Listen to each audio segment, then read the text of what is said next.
이제 또 오늘 주시는 말씀을 살펴보기 원합니다. 오늘은 에베소서 6장 14절, 15절 두 구절입니다. 오늘도 다 자리에서 일어나셔서 에베소서 6장 14절, 15절입니다. 두 구절이니까요, 한 목소리로 합심해서 같이 읽겠습니다. 14절부터 같이 읽습니다. 시작.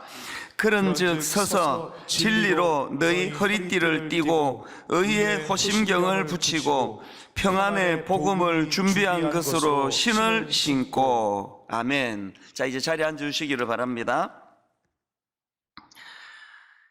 지금 우리는 에베소서 6장에 나오는 하나님의 전신갑주 그 6 항목들에 대해서 살펴보고 있는데요, 오늘은 그 세 번째 항목으로 신발입니다. 신발.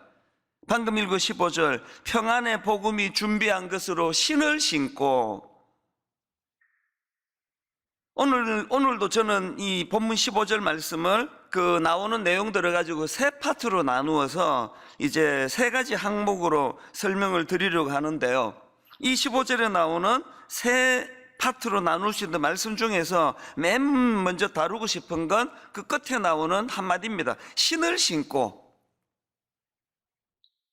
그 신발의 기능을 생각해 보시면 아시지만, 우리 그 집에 와가지고는 신 안 신습니다. 신발이 필요하다는 말은 집에 들어 누워 있을 때가 아니라 활동할 때입니다. 그래서 내가 이제 집에 그냥 누워 있다가 이래 갖고는 안 되겠다, 이거 자꾸 이게 게을러진다, 이게 좀 한 바퀴 돌고 와야 되겠다, 그럴 때 필요한 게 신발이거든요. 그러니까 오늘 본문 15절에 나오는 신을 신고라는 이 말씀은 행동을 전제로 하는 말씀입니다. 아무리 군장을 다 갖추면 무슨 소용이 있습니까? 군장 다 갖추어 봐야 들어 누워 있으면은 그 주장스럽기만 하는 겁니다. 이런 의미로 오늘 우리가 6 항목 중에서 이 신발에 관하여 신을 신고라는 의미를 여기서 찾을 수 있는데요, 특히 군인들 입장에서 생각해 보면은 군인들이 착용해야 될 전신 갑주의 차원으로 생각을 하면은 이 신을 신고라는 이 말씀은 이 기동성의 문제라는 겁니다. 기동성. 그래서 제가 이 기동성을 국어사전을 찾아보니까 이렇게 단어를 풀이합니다. 상황에 따라 재빠르게 움직이거나 대처하는 특성. 그러니까 사도 바울이 이 전신갑주를 입어야 되는데 신발을 언급하는 것은 바로 이 군사들이 가져야 되는 기동성, 상황에 따라 재빠르게 움직이거나 대처하는 특성. 그래서 주석가 윌리엄 핸드릭슨이 오늘 본문 15절 말씀을 풀이하면서 여기 나오는 평안의 복음이 준비한 것으로 신을 신고, 이 말씀은 나는 싸울 준비가 되어 있는가, 나는 싸울 준비가 되어 있는가, 이런 질문으로 의미를 풀이하는 글을 제가 본 적이 있습니다. 그래서 이제 이 윌리엄 핸드릭슨 목사님이 이 내용들을 이제 설명을 하면서 예를 들기를, 그 내용을 한번 들어보십시오. 줄리어스 시저가 장군으로서 성공한 중요한 이유는 그의 군인들이 신은 군용 신발을 먼 거리를 단시간 내에 갈 수 있게 하여 적들이 아직도 적절한 방어 태세를 갖출 만큼 충분한 시간을 가졌다고 착각하게 함으로써 적들을 번번이 사로잡았다는 데 있다. 알렉산더 대왕의 승리에 있어서도 이와 같은 요인이 중요한 역할을 하였다. 즉, 잘 맞는 신발이 군인들에게 기동성을 가져다 주었던 것이다. 여러분, 이 전쟁에서 군사들이 신발을 잘 착용한다는 것은 기동성의 문제다. 이 핸드릭슨의 내용의 이야기가 뭐냐면은, 이 알렉산더 대왕이 승리할 때 이 적절한 신발을 신고 기동성 있게 달려갔기 때문에 이제 상대방이 이제 지금처럼 막 헬기를 타고 마차를 타고 차를 타고 가는 게 아니지 않습니까? 대략 이제 계산이 나오는 거예요. 거기서 지금 공격을 시작했다는데 내일 이맘때쯤 도착하겠군, 그러는데 기동성을 가지고 훨씬 빨리 도착해가지고 저쪽 상대방이 정비하기 전에 공격을 해버린다는 겁니다. 이게 기동성이에요. 여러분이 신발이 가진 기동성을 영적 전쟁에서 접목을 해볼 때 우리가 뭘 여기서 배워야 되는 겁니까?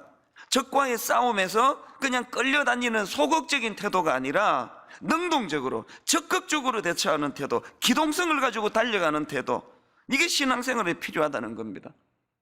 사실 여러분, 이 신앙생활은 그 끌려다녀가지고 절대 성장할 수가 없는데요.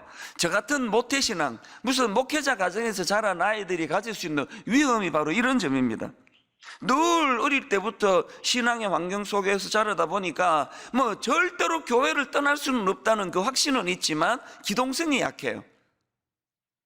고등학교 때 은혜 받고 막 가슴이 벅찬 뜨거움을 가진 그런 친구들을 보면은 기초는 좀 딸리지만, 교리는 좀 딸리지만 막 그들이 가진 역동성, 지금도 제가 기억합니다. 고등학교 때 우리 친구들 중에 고등학교 때 예수 믿는 애들이 굉장히 많았거든. 그 시절은 막 이런 애들은 막 열정을 가지고 기동성을 가지고 그렇게 전도를 하고 달려가고 그런 모습을 어렴풋이 제가 지금 말씀을 준비하다가 그런 기억이 나는 친구들 얼굴들이 고 김재엽이라는 애도 그 중에 하나고 그런데요. 제가 목사 아들로 그런 신앙의 가정에서 자랐지만 20몇 살이 될 때까지 영적으로 지지부진하다가 이제 20대에 미국으로 던져져서 막 완전히 막 이거 뭐 죽을 것 같은 이런 상황에 빠지니까 기동성이 생기더라고요. 처음으로 제가 스스로 성경을 읽고 통독하고 기도의 자리로 나아가고 그래야 이게 기동성이 생기는 거 아닙니까? 야곱도 마찬가지 아닙니까?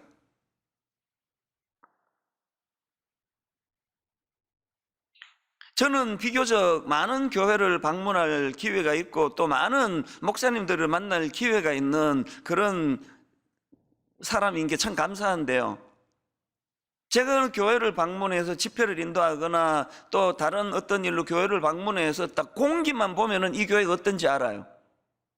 부흥하는 교회는 한결같이 기동성이 있습니다. 역동성이 있습니다. 막 그냥 막 숨이 벅차도록 달려가는데 그 끌려가는 거 아닙니다. 제가 참 반성을 하는 게요. 개척 초기 때 분당 우리 교회가 그랬다고 전 자부하거든요. 막 건물도 없고 지금은 드림센터라도 있죠.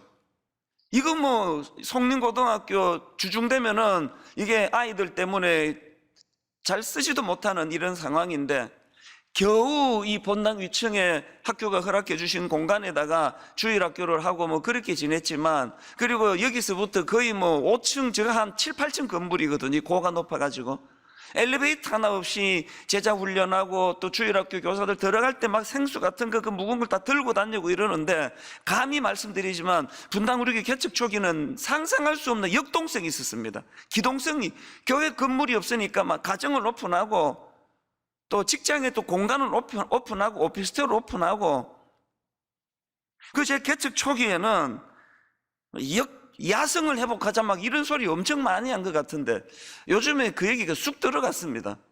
늙은 거예요, 제가. 또 고맙게 해석해 주시는 분은 이미 야성 있으니까 그런 거죠 뭐 이렇게 말해 주기를 바라지만, 글쎄요, 오늘 우리가 이 복음의 신발을 착용한다는 것의 의미를, 그래서 적들과 싸울 때 기동력을 가지고 상대방이 이제 내일 이맘때쯤 도착하겠지 할 때 막 기동력으로 달려가서 그냥 준비도 안 된 것들을 향해서 달려가 싸움을 걸고 이런 역동을 회복해야 된다는 겁니다. 로이드 존스 목사님이 쓴 글에 보면은 그 당시 영국 교회가 바로 이 영적인 역동성과 기동력이 떨어진 걸 비판하는 그런 내용이 나오는데요, 참 적나라합니다. 로이드 존스 목사님의 그 탄식, 안타까움이 막 느껴져요. 한번 들어보세요. 이게 뭐냐? 무기력하고 활력이 없는 교회의 모습, 그저 상투적인 문구나 늘 쓰는 표현을 되풀이하는 사람들을 보면 마음이 슬퍼진다. 저는 이게 막 생생하게 이 문장이 막 살아 톡톡 튀는 것 같아요. 이게 뭐냐 이게? 이렇게 무기력하고 활력이 없는 교회의 모습. 저는 이걸 목회자인 제가 좀 도전받고 자극받고 싶어서 이거를 지금 스승 되시는 옥하는 목사님이 제게 꾸짖는 걸로 그렇게 생각하고 여러 번 읽었습니다. 저는 우리 교회 출신 많은 목사님들에게 제가 옥하는 목사님과 같은 영적 권위는 없다 할지라도 종종 제가 그들을 향해 이렇게 지적한다고 느끼면서 목회해 주기를 바랍니다. 이게 뭐냐 이게? 이렇게 무기력하고 활력이 없는 교회가 어딨냐 이게? 그 맨날 그 상투시기는 묶어놔 서고 영혼이 담겨져 있는 그 맨날 똑같은 행사를 준비하고 복음을 전할 생각도 안 하고 이게 뭐냐 도대체. 저는 정말 옥하는 목사님이 너무 빨리 하나님 앞으로 부름받으신 게 너무 그것이 제가 가슴이 아픈 일이에요. 이런 어른이 존재하지 않는다는 것. 우리는 늘 하나님 은혜 앞에서 우리 자신을 돌아봐야 돼요. 스스로 성령님의 꾸지람을 피하시면 안 됩니다. 오늘 주님께서 사랑으로 우리를 책망할 때 이게 뭐냐 이게 그 집사라는 게 말이야. 네가 장로가 그래서 되겠어 이게? 목사가 그냥 입만 살아가지고 이게 뭐냐? 움직이질 않아서 그게 군장만 갖췄을 테니 기동력 있게 신발을 신고 달려가야 되는 거 아니냐. 이 새벽에 저 같은 사람의 권위로서는 뭐 여러분을 정신 번쩍 들게 할 수가 없다고 생각하기 때문에 성령님께서 이 새벽에 저와 여러분에게 그렇게 신랄하게 책망으로 꾸지점으로 다가와 주시기를 바랍니다. 그게 오늘 우리가 갖추어야 될 이 신발의 의미라는 것입니다. 그런가 하면은 15절에서 두 번째로 살펴봐야 될 항목이 하나 더 있는데요. 준비한 것으로, 이 표현입니다. 준비한 것으로. 15절입니다. 평안의 복음이 준비한 것으로 신을 신고. 여기 나오는 준비한 것, 이거 헬라어로 헤토이마시아라는 단어인데요. 이 단어는 준비라는 뜻도 있지만 견고성, 확고함 이런 뜻을 가진 단어라고 합니다. 그러니까 15절에 나오는 복음이 준비한 것, 이걸 이렇게 풀이할 수 있습니다. 복음이 가져다주는 견고함과 확고부동함. 제가 앞에서도 언급했지만 지금 한국교회나 한국교회 성도들이 너무 무기력한 상태예요. 가슴 아픈 건 코로나19 이후로 많은 성도님들이 회사에 가가지고 나 크리스찬이요 이렇게 말하는 걸 너무 두려워하고 있다는 겁니다. 욕 좀 먹읍시다 여러분. 뭔 일로 여러분같이 점잖은 분들이 무슨 일로 욕 먹겠냐고요. 이런 일 빼고 오히려 오기를 가지고 당당하게 사실은 나 크리스찬이에요, 예수 믿는다고 다 이상한 사람만 있는 거 아닙니다. 저 보세요.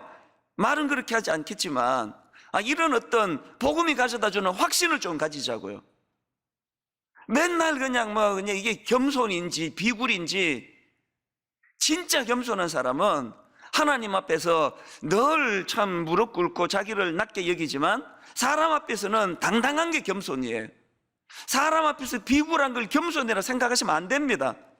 하나님 앞에서만 무릎을 꿇고 하나님 앞에서만 비굴할 정도로 그분 앞에 순종하지만 사람들 앞에, 특히 세상 사람들 앞에서는 당당한 게 겸손입니다. 왜 그렇습니까?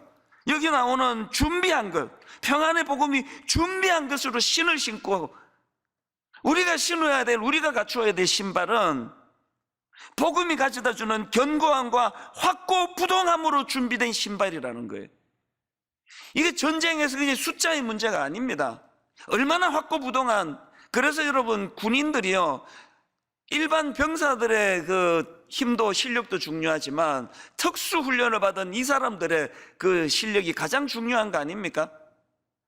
오늘 새벽에 적어도 일어나 말씀을 사모하는 그런 분들이라 하면 적어도 여러분은 특수훈련을 받은 군사가 되기를 원하는 분이라, 이미 그런 특수훈련을 받은 군사라고 저는 믿습니다.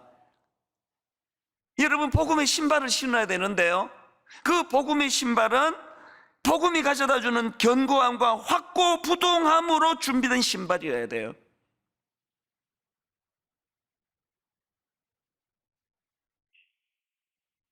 빌립보서 1장 6절에 제가 참 사모하는 말씀, 좋아하는 말씀입니다. 너희 안에서 착한 일을 시작하시니가 그리스도 예수의 날까지 이루실 줄을 우리는 확신하노라. 견고한, 복음이 가져다주는 견고함과 확고부동함이 좀 묻어나지 않습니까? 디모데후서 3장 14절, 그러나 그대는 그대가 배워서 굳게 믿는 그 진리 안에 머무십시오. 견고함과 확고부동함이 없이 어떻게 우리가 배운 그 진리 안에 머물 수 있느냐고요.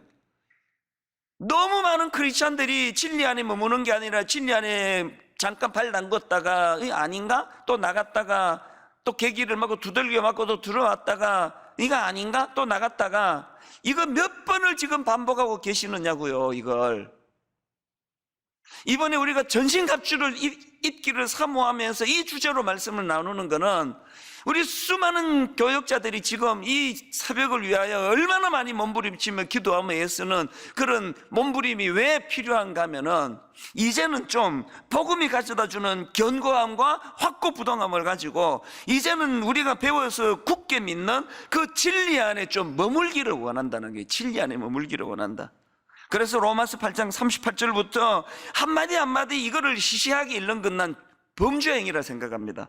로마서 8장 38절부터 보십시오. 내가 확신하노니, 첫 마디서부터 내가 확신하노니 사망이나 생명이나 천사들이나 권세자들이나 현재의 일이나 장래의 일이나 능력이나 높음이나 깊음이나 다른 어떤 피조물이라도 우리를 우리 주 그리스도 예수 안에 있는 하나님의 사랑에서 끊을 수 없으리라.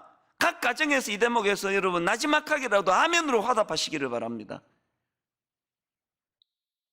최근에 저희 막내가 이제 군에 입대를 하니까 우리 교역자들하고 또 식사하거나 이럴 때 그 군대 얘기를 이제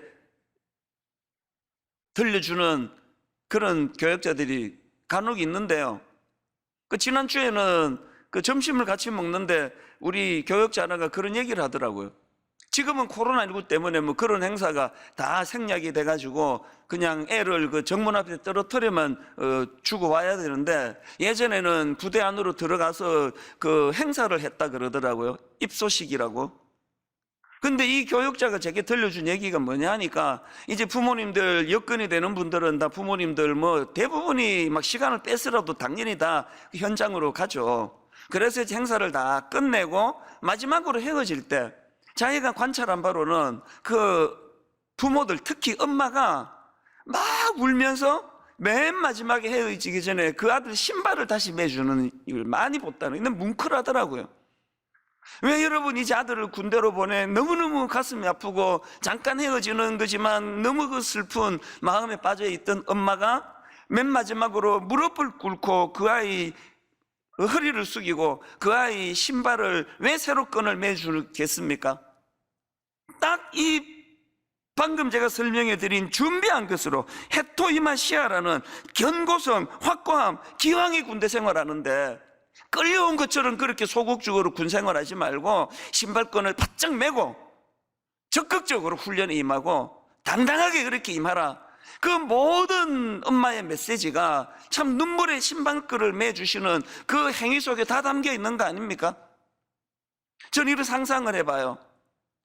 이 아침에 성령님이 저와 여러분의 신발끈을 매주시는 줄로 믿습니다.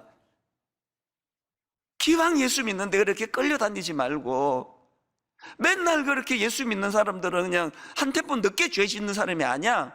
조금 참다가 죄 져버리고, 안 믿는 사람은 주저없이 죄 짓고 믿는 사람은 주저하다 죄 짓고, 이 정도 차이가 아니야.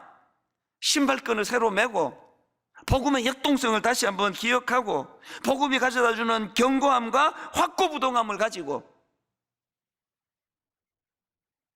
저는 저와 여러분들이 평안의 복음이 준비한 것으로 신을 신는 이런 은혜를 사모하게 되시기를 바랍니다. 마지막 세 번째로요, 한 가지 더 살펴볼 포인트가 있는데 맨 앞에 나오는 표현입니다. 15절입니다. 평안의 복음이 준비한 것으로 신을 신고.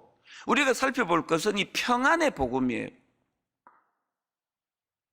제가 그 문제 제기를 하나 이 구절을 읽으면서 하게 됐는데요,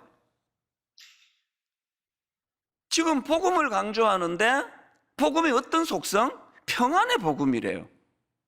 제가 어떤 문제를 제기하는가 하면은 지금 전쟁을 준비하는 거 아닙니까? 전쟁을 준비하는 입장에서라면요, 있던 평안도 잠깐 밀어놓고 그래야 저걸 죽이고 뭐 그럴 거 아닙니까? 역동성을 가지려면 지금은 뭐 평안, 뭐 적들한테 뭐 평안을 비노라 뭐 이래갖고 되겠습니까? 막 무자비하게 적에게 달려가야 되는데 이 복음을 설명할 때 별명들을 뭐 여러 개 붙일 수 있는 거 아닙니까? 뭐 능력의 복음, 뭐 치유의 복음, 뭐 은혜의 복음, 여러 가지 이 군사들에게 쓸 수 있는 복음의 속성들이 많을 것 같은데 평화의 복음. 여러분, 이게 전쟁의 이미지랑 좀 어울린다고 생각하세요? 근데 여기에 왜 이 복음의 속성을 평화의 복음이라 그렇게 명명하는가? 제가 이걸 가지고 묵상하다가 제 혼자 생각이에요. 왜 평화의 복음이라 그랬지? 제 답을 찾았습니다.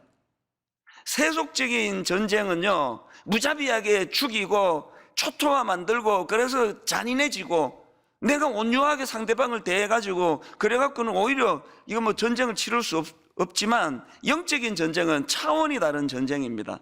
왜 평화의 복음이라 그랬을까? 왜 평안의 복음이라 그랬을까? 악한 마귀가 영적 전쟁을 통해서 우리를 공격하는 노림수는 하나님 주신 평화를 빼앗아가는 것이 그들의 목표이기 때문이에요. 여러분, 영적 전쟁에서 우리는요, 잔인하게 상대방을 죽이는 이 세속의 그런 전쟁과 다르게 생각하신다면 영적 전쟁은 하나님 주신 이 평안을 뺏기지 않으려고 안간힘을 쓰는 차원에서의 전쟁이라는 겁니다. 그래서 평안의 복음이라고 그렇게 명명했다고 저는 믿습니다. 마귀는 늘 우리를 때를 얻든지 못 얻든지 죄의 자리에 빠지기를 원합니다. 목사인 저에게 얼마나 많은 유혹들이 그동안 있었겠습니까? 마귀는 제가 목사답지 않게 죄의 자리로 빠지기를 엄청 공격하는데 그거를 안간힘을 쓰면서 그 사단을 물리치는데요, 사단의 공격은요, 목사인 제가 한번 그 목사답지 않은 죄 짓게 만드는 게 목표가 아니라 그 일로 말미암아 하나님과의 관계를 깨트리는 거예요. 탕자의 비유의 둘째 아들처럼. 사단의 궁극적인 목표는 하나님 주신 평안을 빼앗아가는 거기 때문에 왜 평안의 복음이 필요합니까? 이 복음으로 내 마음의 평안을 지키는 것이 이 전쟁의 지상 최대의 목표가 되어야 된다는 겁니다. 예수님께서 부활하신 후에 제자들에게 하신 말씀 기억하시죠? 누가복음 24장 36절. 이 말을 할 때에 예수께서 친히 그들 가운데 서서 이르시되 너희에게 평안이 있을지어다. 주님의 십자가의 의미, 부활하셔서 그 제자들에게 찾아가셔서 던지는 그 메시지 속에 이 복음의 의미가 다 담겨져 있는 거 아닙니까? 이 새벽에도 피 묻은 십자가 은혜로 무장하기를 원하시는 그 주님께서 여러분에게 세상살이 가운데 지쳤는 여러분들에게 너희에게 평안이 있을지어다. 요한복음 14장 27절에서도 평안을 너희에게 끼치노니 곧 나의 평안을 너희에게 주노라. 저는 굉장히 좀 치열하고 힘든 어떤 영적 싸움에 노출이 되어 있다 할 때는 항상 떠올리는 장면이 하나 있습니다. 예수님은 기도하러 산으로 가고 안 계시는데 제자들끼리 배를 타고 가다가 풍랑을 만납니다. 밤 사경까지 죽을 고생을 하는데 이게 잦아들 것 같지가 않아요. 그렇게 지칠 대로 지쳐있던 제자들에게 밤 사경에 주님이 찾아오세요. 상식적으로 말하면요, 얘들이 풍랑 때문에 밤새 고생했구나, 막 거두절미하고 막 풍랑부터 잠잠히 하셔야 될 것 같은데 주님께서 풍랑을 잠잠케 하시기 전에 안심하라, 내니 두려워 말라. 저는 그 장면을 항상 은혜로 생각을 해요. 오늘 내게 맞닥뜨려진 어떤 문제를 풀기 위하여 발부둥칠 때 주님의 은혜라는 것은 이 문제가 없어지기 전보다 문제가 여전히 있는데 주님으로 인해 찾아진 평안, 안심하라, 내니 두려워 말라. 그래서 저는 환자들을 위해 기도해 드릴 때 항상 그런 이야기를 합니다. 하나님, 이 병을 꼭 고쳐주시는데 하나님 이 병을 고쳐주시기 전에 오늘 눈물로 기도하는 이 집사님, 이 권사님, 암을 만나 투병하는 이 성도님에게 이 한 말씀만 들려주시기 원합니다. 안심하라, 내니 두려워 말라. 오늘 이 새벽에 주님의 이 음성이 들려지기를 원합니다. 풍랑 좀 물리쳐달라고 기도할 때 주님께서는 무엇보다도 먼저 안심하라, 내니 두려워 말라. 네가 이 상황에서 이 평안의 복음만 뺏기지 않으면 너 절대로 죽지 않는다. 살아날 수 있다. 이게 평안의 복음의 의미라고 저는 생각을 합니다. 그래서 로마서 5장 1절에 그러므로 우리가 믿음으로 의롭다 하심을 받았으니 우리 주 예수 그리스도로 말미암아 하나님과 화평을 누리자. 우리 신앙생활의 가장 중요한 목표라고 생각합니다. 그러므로 우리가 믿음으로 의롭다 하심을 받았으니 우리 주 예수 그리스도로 말미암아 하나님과 화평을 누리자. 담임 목사인 제가 해내야 될 최대의 과제가 저는 이거라고 생각합니다. 내 마음에 하나님과의 화평을 유지하는 것. 이것이 에베소서 6장 15절에 나오는 평안의 복음, 이 평안의 복음이라는 표현의 의미고요. 이걸 제가 조금 더 이제 이 평안과 관련해서, 이 평안의 복음이라 할 때 이 평안과 관련해서 이제 좀 세 가지로 정리를 해봤는데요. 이제 첫 번째 갈레로스의 이 설명이 이겁니다. 첫 번째 이 평안이 뭐냐? 하나님과의 화목을 통한 평안. 이건 앞에서 다 말씀을 드렸잖아요. 십자가를 통해 원수되었던 우리를 양자 삼아주신 그 은혜를 생각하며 하나님과 화평이 이루어진 상태, 이게 하나님과의 화목을 통한 평안이고요. 그런가 하면은 우리가 추구해야 될 두 번째 평안은 신앙 공동체 안에서의 평화입니다. 위로 하나님과의 평화가, 원수되었던 우리가 하나님과의 평화의 관계가 회복이 된다면 두 번째로 우리가 추구해야 될 기도 제목입니다. 신앙 공동체 안에서의 평안. 로마서 14장 19절 그러므로 우리가 화평의 일과 그 다음에 서로 덕을 세우는 일을 힘쓰나니, 여기 나오는 덕을 세우는 일, 이거는 집을 세운다라는 의미예요. 공동체를 세워나가는 일을 집 짓는 것에다가 지금 표현하고 있는데요. 그 일을 가능하도록 하기 위하여 평화의 일을 힘쓰는 겁니다.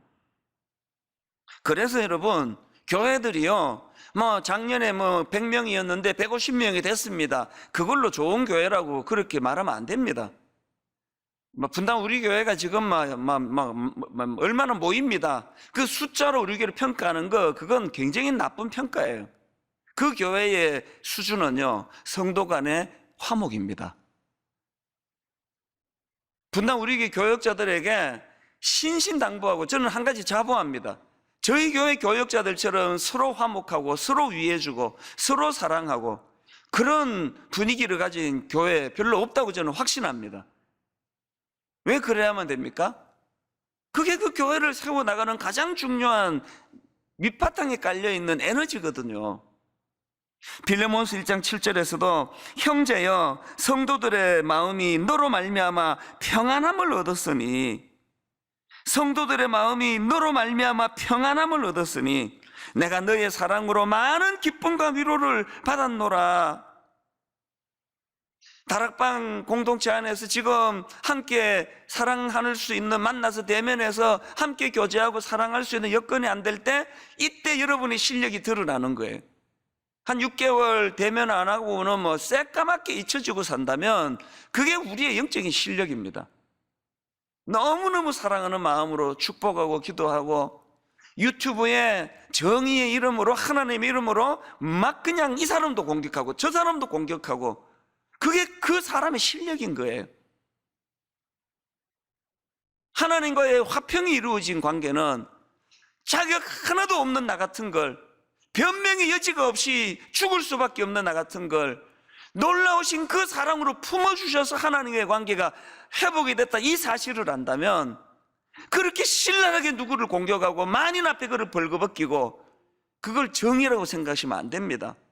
그게 또 댓글로 그냥 화답하고 그렇게 하지 마시고요, 그 안에 주님의 관용, 주님의 사랑, 이걸로 오늘 우리가 여기에 서게 된 것처럼 서로 지체들 간에 용서하고 허물을 덮어주고 용납하고,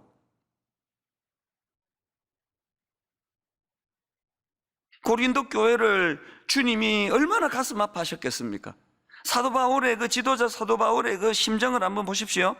사도 바울이 이제 고린도 교회를 다시 방문할 계획을 갖고 있는데 그가 지금 두려워하겠다고 표현합니다. 뭘 두려워하느냐? 고린도후서 12장 20절입니다. 내가 갈 때에 너희를 내가 원하는 것과 같이 보지 못하고 또 내가 너희에게 너희가 원하지 않는 것과 같이 보일까 두려워하며 뭘 두려워하는지 아시겠죠? 그 다음 구체적인 이 사도 바울의 두려움을 보세요.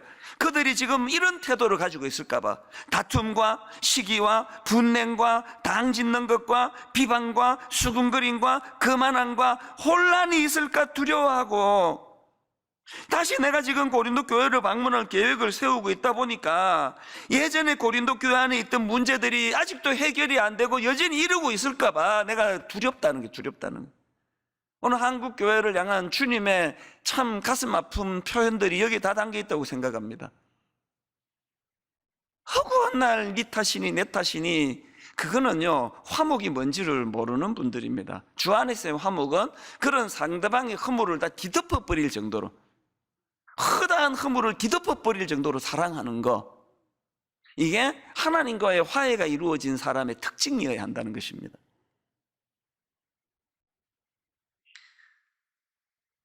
그런가 하면 우리가 추구해야 될 세 번째 평안이 뭐냐? 첫 번째 평안은 근본적으로 하나님과의 관계가 회복된 자들에게 찾아오는 평안이라 말씀드렸고, 두 번째 평안은 교회 공동체 안에서 그 평안을 가지고 서로 용서하고 용납하는 차원의 평안이라면, 세 번째로 우리가 추구해야 될 평안은 세상에 전해줘야 할 평안입니다.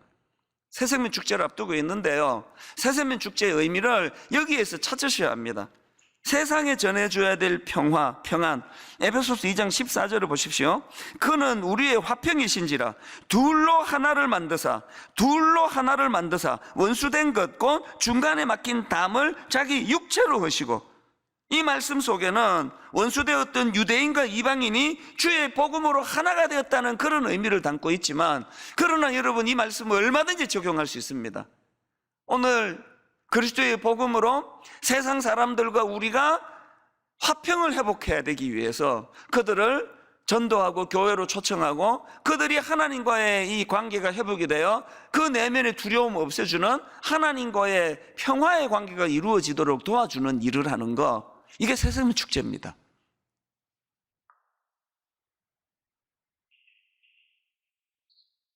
오늘날 교회 안에 첫 단계, 두 번째 단계는 다 생략해버리고 뜬금없이 계속 전도 좀 해라, 빈자리 좀 채웁시다, 전도자 들고 전철을 나가가지고 좀 전도 좀 합시다.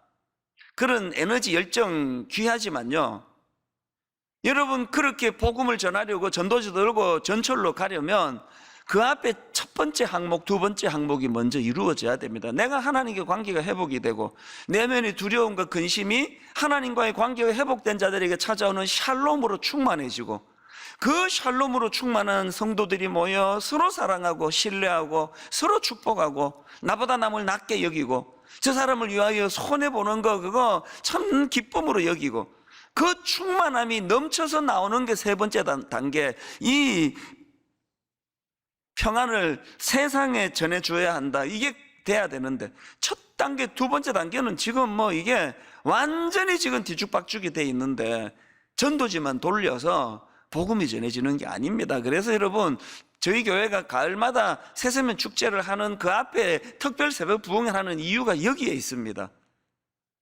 특별히 이번 새생명 축제는 교회 안에서 지금 하나님이 잃어버린 영혼을 이렇게 불러 모아 주셨는데, 여전히 겉돌고 계시는 분들, 코로나19 이후로 예배도 잘 못 드리고 예배 드리는 법도 모르시는 우리 어른들, 이런 분들을 잘 섬기는 차원으로 우리가 새생명 축제를 방향을 잡아가자. 그래서 오늘도 오후에 우리 전체 교육자들을 다 소집했습니다. 이제 추석을 앞두고 있는데 기도 제목을 갖고 이제 추석 연휴를 보내자. 어떻게 해요? 세상에 전해줘야 될 평안이 있다는 겁니다. 이사야 52장 7절 말씀입니다. 좋은 소식을 전하며 평화를 공포하며, 좋은 소식을 전하면 이게 굿뉴스, 이게 복음 아닙니까? 좋은 소식을 전하며 평화를 공포하며 복된 좋은 소식을 가져오며 구원을 공포하며 시온을 향하여 이르기를 너의 하나님이 통치하신다는 자의 산을 넘는 발이, 너의 하나님이 통치하신다는 자의 산을 넘는 발이 어찌 그리 아름다운가. 어제 오후인데요, 이 오늘 보신 우리 사랑부 저 아이들의 그 특송을 제가 이제 오후에 먼저 보내줘서 그거를 먼저 보면 가슴이 뭉클해졌고요. 그런가 하면은 우리 교역자들이 지난 화요일 날 했던 특송을 제가 이제 뭐 이 교역자들 특송 영상에 나갈 때는 마지막 초읽기거든요. 그래서 제가 집중해서 그거를 볼 수가 없었는데 어제 오후에 차분히 이제 그 두 영상을 보다가 드디어 제가 감정선이 터졌어요. 영 며칠 동안에만 너무 엉어리져 있는데, 너무 지쳐 있는데 이 표현이 안 되는데 저는 그 두 영상을 보면서 감정선이 터져버렸습니다. 눈물이 터져버렸어요. 우리 교역자들의 그 기도하는 모습을 들여다보고 그 애쓰는 모습 하나하나 속에서 이 구절을 발견한 거예요. 너의 하나님이 통치하신다는 자의 산을 넘는 발이 어찌 그리 아름다운가.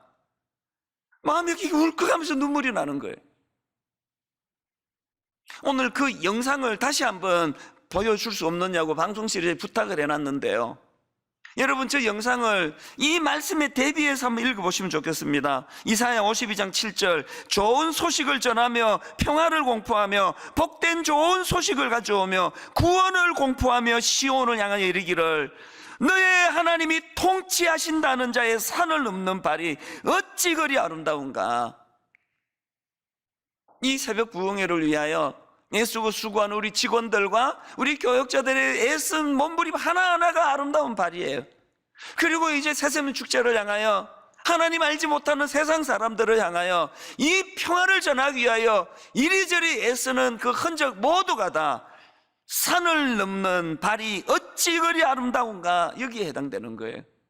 교역자들의 기도를 보시고 몸부림을 보시고 하나님, 이 평안이 나로부터 시작하여 교회 공동체로 흘러가 그것이 거기에 멈추어지는 것이 아니라 평안이 없어 이렇게 살벌해버린 이 시대와 이 세상에 이 평화를 흘려보내는 그런 일에 쓰임받는 아름다운 산을 넘는 발이 되기를 원합니다.